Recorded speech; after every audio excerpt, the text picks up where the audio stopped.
Hello बच्चों, आप सभी का स्वागत है हमारे YouTube चैनल पर। हम लोग पढ़ रहे थे फिजिक्स में एनसीईआरटी प्रॉब्लम्स के बारे में क्लास 9 के चैप्टर हम लोग पढ़ रहे थे force and laws of motion के न्यूमेरिकल्स, स्पेशली उसी के बारे में स्टडी कर रहे थे। न्यूमेरिकल लास्ट वीडियो हमने देखा भी था, उसके आगे हम लोग देखने जा रहे हैं। एक क्वेश्चन हमें दिया हुआ है, a stone of 1 kilogram is thrown with a velocity of 20 metre per second across the frozen surface of a lake and comes to rest after traveling a distance of 50 meter. What is the force of friction between the stone and the ice? ये question हमारे सामने है। पहले समझते हैं question में दिया क्या है, उसके बाद जानेंगे क्या करना है। A stone of mass 1 kilogram, एक स्टोन है जिसका जो मास है वो 1 किलोग्राम है।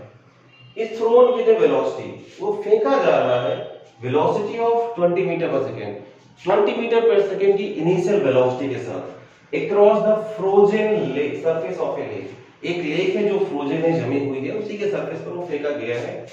And comes to rest after travelling a distance of 50 metre, और वो रेस्ट में आ जाता है 50 मीटर डिस्टेंस ट्रेवल करने के बाद रुक जाता है, मतलब फाइनल वेलोसिटी उसकी 0 हो जाती है।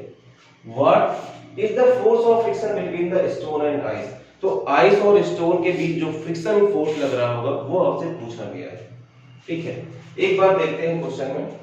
मान लेते हैं ये हमारी एक लेक है, ये हमने लेक का सरफेस बना लिया है, और इस लेक के सरफेस पर कोई एक स्टोन है, मान लो किसी साइज का हो सकता है, ये स्टोन है हमारा, इसका मास जो है वो 1 किलोग्राम है और ये फेंका जा रहा है कुछ ऐसे।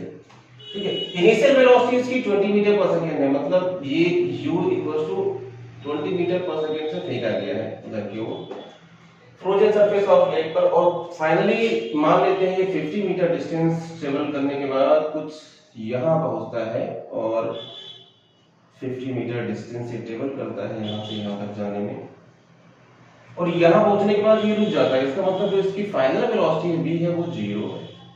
ठीक है, मास इसका अभी भी 1 किलोग्राम ही है, बट फाइनल वेलोसिटी चेंज हो जाती है 0 के इक्वल हो जाती है। हमें जो दिया है मास ऑफ द स्टोन वो m equals to 1 kilogram, initial velocity u पता है इसकी, u equals to 20 metre per second, final velocity हमको पता है रेस्ट में आ जाता है, तो रेस्ट में आने का मतलब फाइनल वेलोसिटी उसकी 0 हो गई है।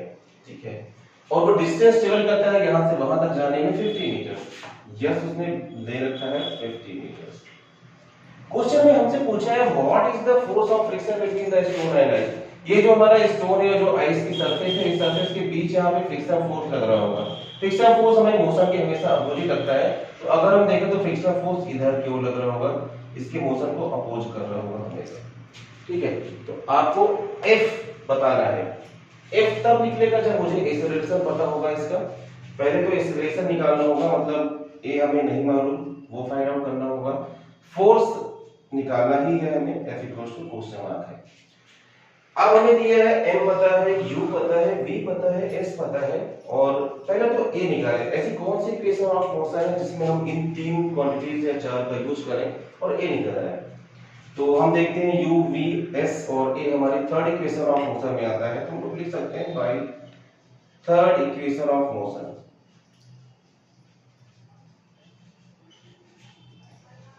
Bye third equation of motion अगर हम तीसरी देखते हैं वो होती है v square equals to u square plus 2as।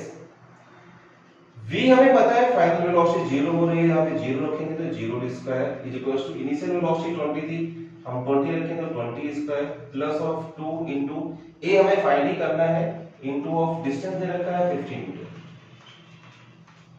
तो 0 का स्क्वायर 0 हो जाएगा, 20 का स्क्वायर 400 हो जाएगा, 50 इंटू 2 हमारा 100 हो जाएगा, इंटू ऑफ a, ये इधर ट्रांसफर होके आएगा, तो 100a will be equals to minus of 400। ठीक है, इसे हम फर्दर सॉल्व करते हैं, तो a will be equals to यहां से आ जाएगा माइनस ऑफ 400 अपॉन 100, 0 से 0 कैंसिल आउट हो जाएंगे, मींस a हमारा आ जाएगा minus of 4 metre per second square. ये एक्सेलरेशन आया और नेगेटिव वैल्यू आ रही है, इसका मतलब ये रिटार्डेशन अप्लाई हो रहा है इस पर। ठीक है, माइनस आने का मतलब रिटार्डेशन है, तभी तो हमारा स्टोन जाके रुक रहा है। अब मुझे फोर्स पूछा था उसने, फोर्स का फॉर्मूला हमको पता है, F इक्वल टू होता है ma। मास हमें दे रखा है 1 किलोग्राम, m की जगह हम 1 रखेंगे। a हमारा निकल कर आया है -4, तो यहाँ पर हम -4 रख देंगे। F इक्वल टू हमारा आ जाएगा, जब मल्टीप्लाई करते हैं तो -4 न्यूटन। फोर्स की यूनिट न्यूटन होती है, दैट्स व्हाई हमारा फोर्स -4 न्यूटन हो गया। तो इस क्वेश्चन में हमने देखा, हमें मास पता था, इनिशियल वेलोसिटी पता थी, फाइनल वेलोसिटी पता थी, डिस्टेंस पता थी और फोर्स पूछा था। तो हमने थर्ड इक्वेशन ऑफ मोशन का यूज किया है, v² = u² + 2as। वहां से पहले हमने एक्सेलरेशन फाइंड आउट किया जो कि -4 मीटर/सेकंड स्क्वायर आ गया सॉल्व करने पर। फिर हमने F = ma लगाया, वैल्यू रखी m और a की, सॉल्व करने पर फोर्स हमारा -4 न्यूटन आया। ये फोर्स हमारा फ्रिक्शनल फोर्स है जो दो सरफेसेस के बीच लगता है और बॉडी के मोशन को अपोज करता है। ठीक है, इस तरह से आप भी क्वेश्चन लगा सकते हैं। सबसे पहले आप जानिए आपको क्वेश्चन दिया क्या था, उसके लिए आप अगर फिगर बना सकते हैं तो फिगर ड्रॉ करिए। ये फिगर आपके सामने है, इसका जो वैल्यूज आपको दी जाए उसे आप इनिशियली लिख जरूर लीजिए, क्या फाइंड आउट करना है वो आप लिख लीजिए। फिर सोचिए, आपको फॉर्मूले पता होंगे सारे के सारे, कौन से फॉर्मूले अप्लाई करने हैं, उन्हें सोचिए कि सुटेबल फॉर्मूला कौन सा होगा, वो सुटेबल फॉर्मूले लगाइए और आप आंसर ला सकते हैं इजी तरीके से। थैंक यू वेरी मच ये वीडियो देखने के लिए, और भी आगे वीडियो देखने के लिए आप चैनल को सब्सक्राइब करिए, लाइक करिए और शेयर करिए। Thank you very much.